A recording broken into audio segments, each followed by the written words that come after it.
hoje é o início do encontro. A gente vai ter uma fala da Ramona com a Lívia sobre a questão do patrimônio, do local.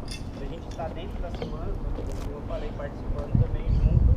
E depois nós vamos começar o nosso processo já de desenho e pintura, provavelmente dentro das instalações da igreja. Lembrando que nós já tivemos um encontro da praça, então a gente já fez um encontro da praça, um outro encontro. O tema de hoje é a igreja. Pode ser parte externa, interna, pode ser um piso, um detalhe, uma escultura. Lembrando que a gente não determina o que vai ser desenhado. Cada um desenha aquilo que se sentir melhor e mais à vontade. O estilo de desenho é de cada um. Isso não é uma coisa a ser observada de crítica, de desenho isso, aquilo. Não é uma disputa de desenho. É um compartilhamento de ação de desenho e pintura entre nós, né? Então no final a gente vai se encontrar, colocar os desenhos para a gente conversar. Hoje a gente vai tentar no finalzinho, se der tempo, fazer uma dinâmica um pouco diferente com os desenhos para a gente discutir, conversar um pouco, tá? Nosso tempo de pintura e desenho, após a fala das professoras, a gente vai ter um tempo ali de 1h30 mais ou menos para a gente escolher o tema e fazer o desenho. Quando for por volta de 10 horas, mais ou menos, 9h40, a gente volta a se encontrar ou aqui ou um pouquinho ali perto do banquinho da escultura, onde a gente vai fazer o fechamento, tá ok? Fotografias, a gente pede que todos possam registrar e compartilhar lá no grupo as fotos, para que a gente possa depois subir no Instagram, no Face, tá? Então a gente pede essa colaboração de todos. Não a gente às vezes vai chegar a fazer foto do desenho de vocês podem fazer um do outro, é uma ação compartilhada, ok? Bom, então tá aqui a Lívia e a Ramona para começar com a gente o nosso encontro. Bom dia, pessoal, bom dia. Muito gosto ver um movimento assim espontâneo primeiro, sabe, Vitor? Movimento espontâneo, de pessoas interessadas nessa manifestação, se expressar através do desenho, enfim, das artes plásticas aqui no município de Corumbá. Então, primeiro, assim, estou muito feliz e queria dizer a vocês que alguns podem encarar como hobby, outros eu sei que são profissionais também aqui, mas dizer que a vocês que esse movimento é muito importante, né? Vocês estão fazendo história dentro de Corumbá, então levando o nome de Corumbá positivamente, eu sei que até para o mundo, né? Como o Vitor bem falou, que esse movimento é mundial e Corumbá está inserido nesse mapa graças a vocês. Então, a gente que está aí na gestão da cultura e já vem antes de ser poder público, também já atuava, a gente fica muito feliz quando vê projetos, quando vê ações, mais que projetos, são ações, né? Tá acontecendo, vigorando, né? Estando aqui presente. Depois agradecer ao Vitor por ter aceitado, né? A gente procurou o grupo, fez o convite para participar, estar conosco, isso já bem antes, né? Até já tinha uns meses, a gente sabendo do trabalho de vocês, a gente já convidou para participar conosco de alguma forma da Semana do Patrimônio. Essa semana, o Dia do Patrimônio foi o dia 17 de agosto, mas durante a semana do dia 17 a gente busca desenvolver algumas ações dentro da nossa limitação, né? A gente, poder público, parece que está tudo bem, mas a gente trabalha muito com limitação orçamentária. Então a gente buscou fazer ações que pudessem envolver de uma forma total aí, ou o máximo que a gente pudesse atingir a sociedade, a comunidade. Enfim, a Semana do Patrimônio é importante porque vocês sabem que Corumbá, dentro do Mato Grosso do Sul e até do Brasil, mas principalmente dentro do Mato Grosso do Sul, não é à toa que falam que Corumbá é o celeiro da cultura de Mato Grosso do Sul. Porque aqui em Corumbá, falando em patrimônio, Corumbá foi a cidade que teve o primeiro bem, eu digo material, né, registrado como patrimônio do Brasil, que foi o Forte Coimbra. Né? Não sei que aqui eu sei que o Elino, tivemos lá, né, Elino, todos os anos. Não sei se vocês conhecem a região de Coimbra, o Forte, mas foi ano que vem vai fazer 30, quantos anos, meu Deus? Do tombamento forte? Acho que é quase 30 ou 30. Bom, enfim, são décadas. Eu sou péssima de datas, viu? Nunca fui boa de história, aqui do historiador, por causa disso, porque nunca fui boa de datas. Mas foi o primeiro bem registrado no Brasil, foi Forte Coimbra. Depois veio a ponte Eurico Gaspar Dutra, que é a ponte por onde passava, né, o trem na região de Porto Esperança. Também é um patrimônio do Brasil, tombado pelo IPHAN em esfera federal. E aí vieram outros reconhecimentos. Aí quando a gente fala de patrimônio imaterial, que é tudo aquilo que não está ligado ao tangível, né? O que a gente pode pegar, a coisa, está ligado aos saberes, aos conhecimentos, a forma como se faz alguma coisa. A Corumbá também está aí na frente pioneira, que foi juntamente, tem esse registro compartilhado, e aí a gente não fala tombamento, a gente fala registro, né? O registro compartilhado não é da viola de coxo como as pessoas falam, não é de uma viola específica, da forma de fazer a viola de coxo e tudo aquilo que está relacionado com a confecção da viola. As festas de santo, os cantos, o jeito de tocar, o jeito de encordoar, qual a melhor madeira, como que tira essa madeira. Então esse conhecimento popular compartilhado, que Mato Grosso também tem um movimento muito forte da viola. A gente sabe que antigamente a gente era um estado único, né? Então essa manifestação é reconhecida, foi o primeiro bem imaterial na esfera nacional. Então a gente tem a forma de fazer a viola de coxo reconhecida como patrimônio. E o nosso caçula, que é a grande festa que está ali na frente, né? Tá o Rio Paraguai, o protagonista, a ladeira Cunha Cruz, que é o banho de São João. Então o banho de São João mais recentemente tornou-se patrimônio imaterial do Brasil também. Então a gente tem vários patrimônios. E depois nós temos os bens reconhecidos em esfera estadual, e aí inclui-se a protagonista de hoje, né, esse prédio lindo, né, histórico, que é a Igreja Nossa Senhora da Candelária. Ela é reconhecida em esfera estadual como patrimônio cultural material de Mato Grosso do Sul, e tem outros bens também que compõem esse acervo. A gente tem depois eu posso até passar para vocês, se quiser compartilhar. A gente tem uma relação desses bens, esfera federal, estadual e tem municipal. Muitos não sabem, e eu sei que é temática de muita gente que gosta de desenhar. A ponte de captação do Rio Paraguai, por exemplo, ela é um patrimônio cultural material de Corumbá. Ela é reconhecida como patrimônio, né? Então, assim, tem vários espaços da nossa cidade, várias manifestações que são patrimônio. O que significa isso? É só patrimônio, legal, ganhou? Não. Significa que a partir daquele momento, poder público, comunidade, todo mundo, a gente fala em salvaguarda, é um termo, né, técnico, salvaguarda. O que é isso?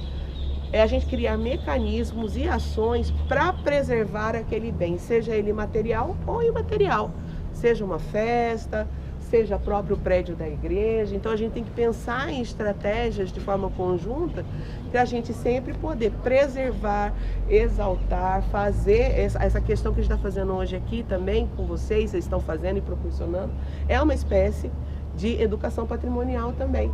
E para a gente é muito importante, porque a gente é uma cidade histórica, tem orgulho de se falar histórica, mas infelizmente a gente tem uma parcela da comunidade que não entende isso e entra naquela discussão, naquela dicotomia do que o moderno, o contemporâneo versus o que é antigo é velho, eu tenho que destruir, eu tenho que fazer, principalmente quando a gente fala nas coisas materiais, quando a gente está falando de prédios aqui históricos, quando a gente está falando dos paralelepípedos da Frei Mariano, por exemplo, e também que calçam as nossas ladeiras. Então tem pessoas que são assim, afoitas em querer tirar, porque é moderno, não dá, estraga meu carro. Imagina, né, se a gente fosse seguir isso, por exemplo, em Ouro Preto, numa Salvador, numa Paraty, por exemplo. Então a gente tem que começar a pensar de uma maneira diferente, preservar. Por que preservar, né? Por que manter isso? Está impregnado ali de uma história, de uma identidade, de uma memória, né? Eu, por exemplo, não me vejo descendo a Frei Mariano, ela asfaltada. Não consigo, eu trago isso assim, no meu querer, e assim, sou terminantemente contra, por exemplo, alguém falar isso, por exemplo, para mim. Eu acho que o lance é descer sacolejando mesmo a Frei Mariano, que aquele calçamento tem história, né, Ramona? E a parte de história, aí Ramona vai entrar e ela dá um show, ela encanta vocês, né? Antes de terminar minha fala, que eu já falei pra caramba, eu quero fazer um convite especial a cada um de vocês que está aqui hoje, e peço que vocês levem esse convite a outras pessoas que são amantes da cultura, que são cidadãos, que desempenham a função de cidadão, participam desse momento de construção coletiva da nossa sociedade. Dia 1º de setembro e dia 2, nós vamos ter a 4ª Conferência Municipal de Cultura de Corumbá.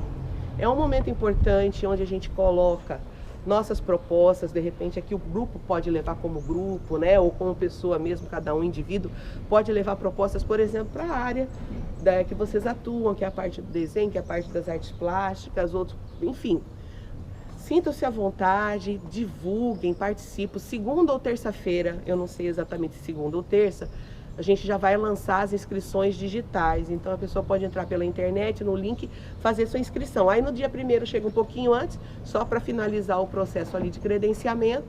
Dia 1º vai ser ou a partir das 18 às 19, ainda não está estabelecido, mas é no período noturno.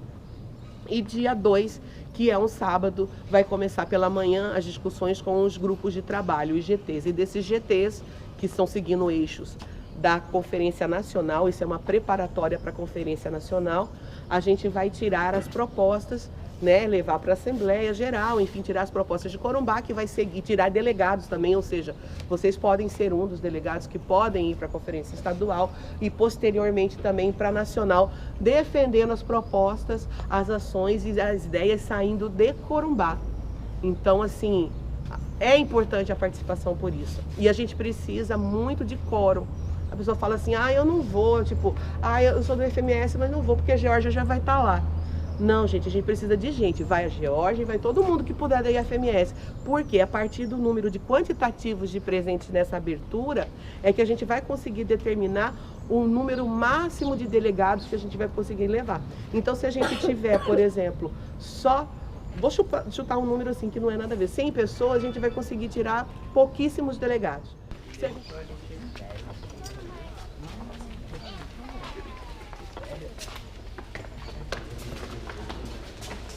Pessoal, bom dia. Meu nome é Ramona.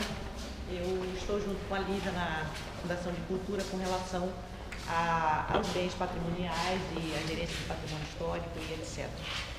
Então é o seguinte, a gente veio para um prédio, para um dos nossos maiores e mais importantes bens materiais do município de Corumbá. Esta igreja ela teve seu início em 1872. Isso por obra de Frei Mariano de Bagnaia, que era o pregador imperial, porque estamos nesse período no Império ainda. E ela teve sua inauguração em 1885, porém ela só foi concluída em 1877 realmente. Então, se vocês observarem aqui, ela foi construída por partes. Primeiro nasceu aquela parte do fundo ali, onde temos o altar. Depois ela foi terminando.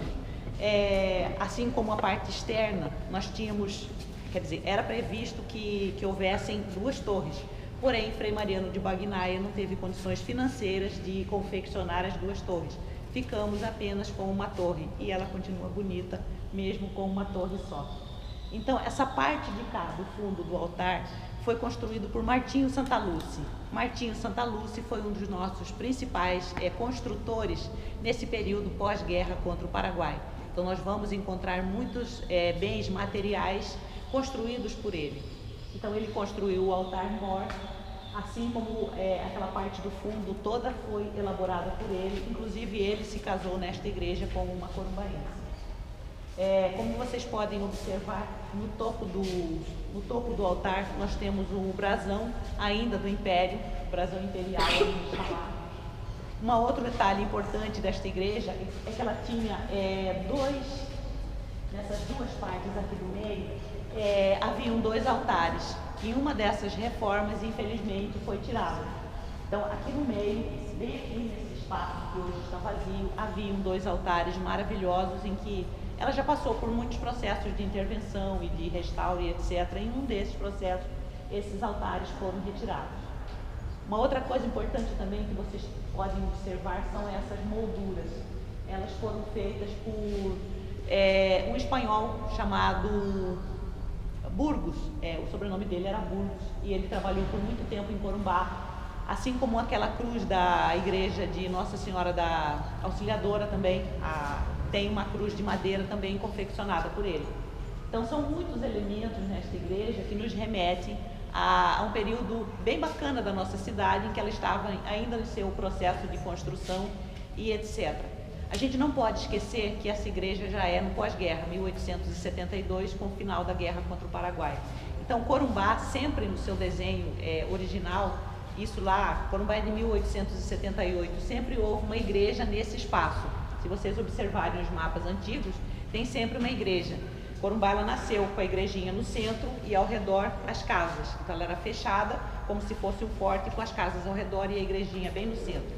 Então a primeira igreja que foi construída foi dedicada a Nossa Senhora da Conceição. Pós Nossa Senhora da Conceição, houve outra foi construída com o nome de Nossa Senhora do Carmo. Tanto que esse espaço aqui embaixo se chamava Igreja de Nossa Senhora, Largo do Carmo, por conta da Igreja de Nossa Senhora do Carmo. Então esse nome, Nossa Senhora da Candelária, ele já veio com o padre Frei Mariano de Bagnaia.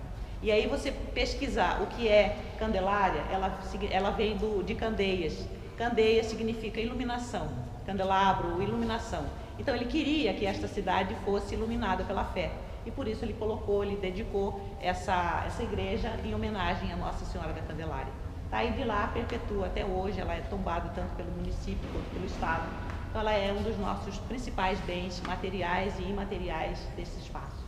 Tá? De repente eu esqueci alguma coisa, por favor, estou aberta a perguntas. Galera, se alguém quiser fazer alguma pergunta... E de repente eu passo muita informação rápida e a pessoa fica meio... Na catedral tem os bispos enterrados aqui, né? Então, nós tínhamos um enterrado naquela parede. Eu não sei se há outros, só que foi retirado. Então, pelo que eu sei, nós não temos nenhum espaço com essas ossadas. Se houveram, elas foram retiradas. Inclusive, essa última aqui deve ter menos de 20 anos que foi retirado e levado para a cidade de origem do vigário, se eu não me engano. Então, assim, era a tradição e era um costume da época enterrar os seus bispos e assim sucessivamente. Mas realmente eu não sei te dizer se ainda temos alguma ossada neste lugar. Uma outra coisa que a gente não pode esquecer é que ela pela sua importância histórica, hoje, né, a gente não se pode mais remover esse piso e outros elementos que estão aqui. Então ela se tornou, digamos assim, imexível. Não se pode mais mexer nas coisas que haviam aqui. Inclusive ali, né, a gente já tem uma outra. Nós tínhamos a pia batismal, eu não estou conseguindo vê-la. Não. Então, ela ficava ali. Ela ficava ali, então retiraram ela do lugar, deve ser que vão colocar ela de volta. Para algum lugar, porque ela era muito. Ela era frágil, ela era delicada, ela era bem frágil. E o interessante isso que a Romana está falando, se vocês observarem, eu não sei se vocês frequentavam aqui, enfim, como várias igrejas, né, acontece aqui também não era diferente, vocês vão ver que a maioria dos elementos aqui refletem a sociedade da época, né? Então foram pessoas que doaram esses elementos, a pia batismal mesmo foi uma família que doou, se não me engano foi a Cavassa, da época, né, do grande comerciante, né, que vocês já ouviram falar. Esse ladrilho aqui mesmo, ali tem aquela placa falando da senhora que fez a doação, e lá está muito interessante, porque ela fala que ela arrecadou dinheiro de esmolas tiradas em Corumbá, desta cidade e do ladário, tá? Do ladário, viu? Então daí que vem a expressão de falar do ladário ou ladário. E também, né, nós temos o confessionário, ainda também original. Esse foi usado por Frei Mariano. Frei Mariano. Então são elementos importantíssimos que esta igreja possui. Continue, Lívia, por favor. Não, eu fiz essa intervenção. Então, aqui, então, vocês vão ficar agora, a última intervenção que teve foi recente, né? A gente teve até, já terminou. Só por falar, assim, tinha previsto uma questão, eu acho que aí fofoca eu jogando para vocês. Tinham previsto alguma coisa de refrigeração, da igreja de repente ficar com ar, mas eu acho que isso não aconteceu por essas portas de vidro, né? De index aí, talvez. Mas eu acho que essa fase, pelo jeito, não vai ocorrer. Bom, enfim, é isso, gente, assim, de informação que a gente tem. Se tiver outras curiosidades que vocês quiserem que a gente vá falando, tá? Essa cruz, se não me engano, é similar ou parecida da mesma época daquela lá do Porto. Não sei se vocês lembram de uma cruz que tem na praça ali, próxima à prainha? Tem uma cruz ali, vocês já observaram? Aí o Ramon pode falar melhor aquela cruz, vocês sabem o que ela é? Aquela cruz, ela significa, porque tanto a coroa portuguesa quanto é uma história longa, tanto a coroa portuguesa quanto a coroa espanhola, eles eram devotos da fé católica. Então, todos os lugares em que eles fundavam, tinham início uma povoação, eles colocavam uma cruz como símbolo da fé católica que acontecia naquele espaço. Então, e ali embaixo dela tem a ata, né? No pé dela tem a ata de fundação de Corumbá. Então, como se todas as pessoas que nascessem em Corumbá, elas aquela fosse o seu registro de nascimento. Significa como se fosse o nosso registro de nascimento enquanto cidadãos corumbaenses. Então, todo cidadão que nasce em Corumbá, ele é naturalmente pantaneiro, porque Corumbá é uma cidade inserida na grande planície pantaneira. Ele é ribeirinho, porque nós somos banhados pelo Rio Paraguai, e ele está presente nessa gigantesca platô de calcário. Então, somos uma cidade branca também. Então, o corumbaense, ele traz consigo uma satisfação gigantesca de ter nascido neste lugar, de fazer parte desse espaço, e a gente está aqui tentando, de alguma forma, transmitir e perpetuar, para que essa vontade de continuar transmitindo os nossos saberes todos os dias é importante. Vamos fazer um adendo rapidinho, porque eu vejo aqui que tem gente de toda a faixa etária, né? Sobre o Frei Mariano, muitas pessoas falam... Não, mas aí eu quero que depois você conte melhor. Muitas pessoas, todo mundo já ouviu falar, e a gente fala assim de lenda de Frei Mariano, já ouviram, né? Da história das sandálias do Frei Mariano, o carnaval tem um bloco que leva esse nome. Vamos então falar de dois aspectos. Vamos falar da história e vamos falar da tal da lenda, né? Vamos começar pela lenda, que é o que todo mundo gosta, é interessante. Frei Mariano foi esse vigário, esse padre responsável aqui. Foi ele que conseguiu fazer essa construção. A Ramona depois vai para a área externa, vai explicar algumas coisas sobre a construção também para vocês, algumas características, curiosidades interessantes. Principal estilo dela. E aí conta-se que na época da construção da igreja, como você viu, cada família doava alguma coisa, né, para a igreja poder. Ele teria saído pelo comércio local, começado por várias pessoas, para que adquirisse os sinos que ficam nas torres daqui da igreja. E essas pessoas confirmaram, deram a palavra, não, pode contar, a gente vai adquirir, vai sim, eu só fala lá, encomenda, que a gente vai pagar.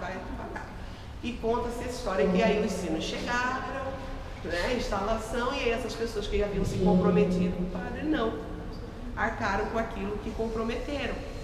E aí conta essa história que ele saiu daqui muito chateado, muito bravo, porque ele teve que pegar e pagar do próprio bolso dele, né? Aí depois vamos contar a história real, né?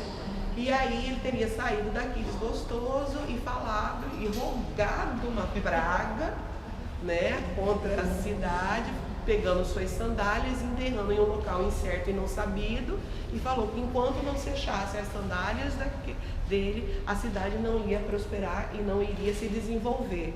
E aí vem a história, porque foi um período que coincidiu, né, Ramona, com toda a mudança, né,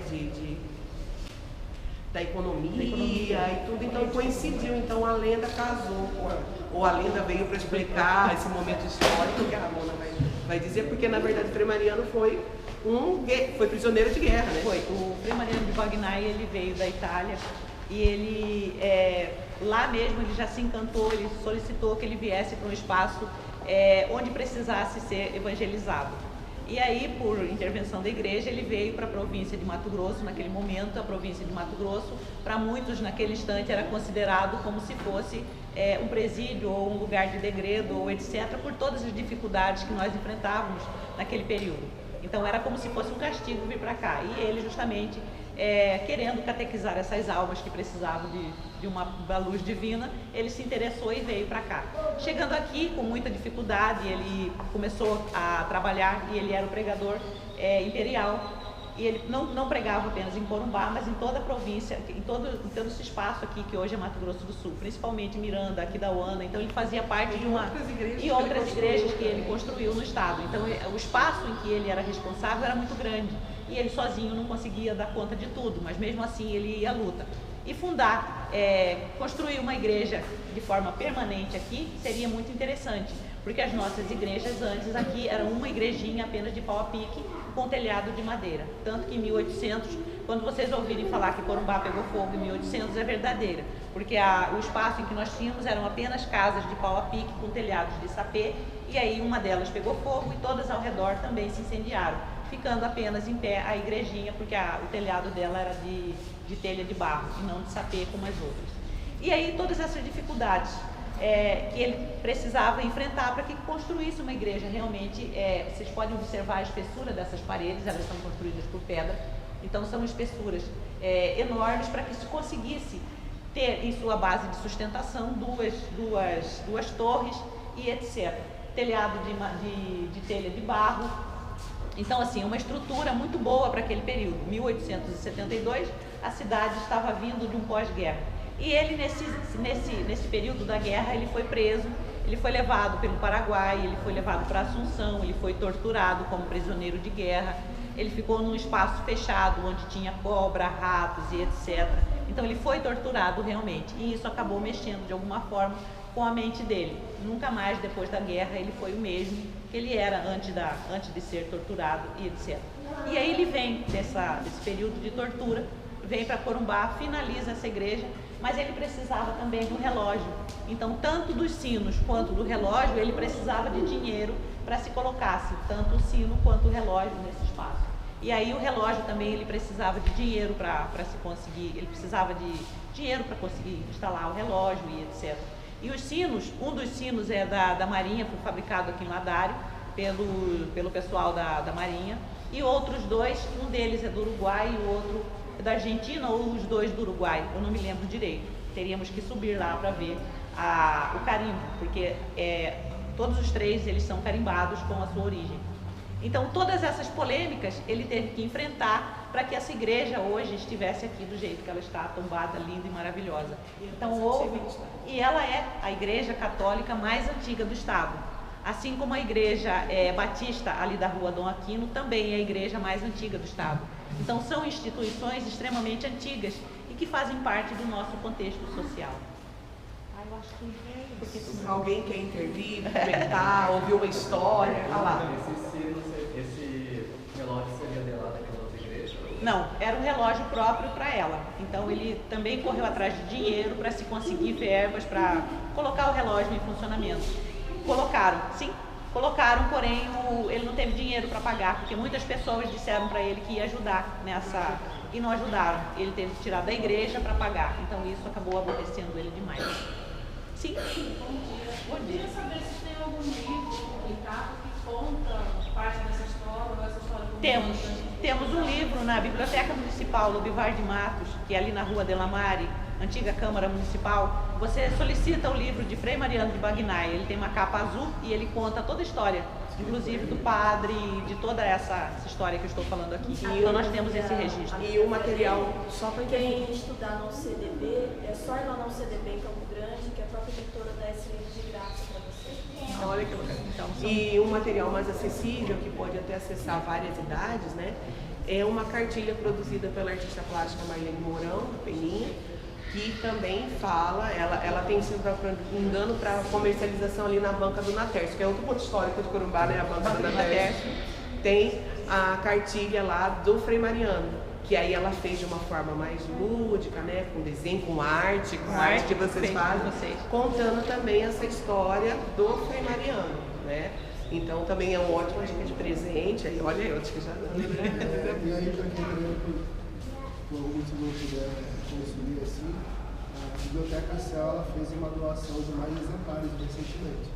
Então, isso é bacana, que o André falou. A Biblioteca Céu, só para vocês saberem, Céu é a biblioteca da Praça Heloísa Urte, lá no bairro Jardim dos Estados. Ela está aberta, ela tem um acervo incrível, gente. Um acervo desde os clássicos da literatura brasileira, literatura estrangeira, infantil. Eu estou vendo muitas crianças e adolescentes. O acesso é tranquilo, vocês podem fazer a carteirinha, tem empréstimo, tá? Lá tem cinema, tem clube de xadrez, vale a pena irem lá e conhecer, falar com a Josley, ela também é da Fundação da Cultura responsável, vocês terem acesso. e na casa do Dr. Gabi, que é ali na esquina da 15 com a Cuiabá, né? Nós temos um acervo específico, caso alguém queira saber, um acervo específico sobre obras literárias de Mato Grosso do Sul e Corumbá. Então, se vocês quiserem, algum livro foi publicado há muito tempo, de algum poeta ou sobre a história local aqui de Corumbá e Mato Grosso do Sul, nós temos um acervo lá. Ele só não fica para empréstimo, mas vocês podem consultar no local, tá bom? Então, ficou o convite também para conhecer essas estruturas. Beleza? Bacana. E agora? Primeiramente, agradecer muito. Eu acho que a gente vai ter que marcar mais um encontro Se quiser marcar em outros lugares, a gente pode também. Porque é uma falta que a gente sente nos nossos encontros de ter esse momento de falar do espaço e depois a gente faz algumas falas daquilo que a gente pode trazer, daquilo que a gente conhece, mas isso para nós é muito rico, né? Então a gente agradece muito a oportunidade de ter vocês aqui conosco fazendo essa fala, né? Vamos fazer mais. Inclusive está chegando o aniversário de Corumbá, vamos pensar alguma coisa com o grupo.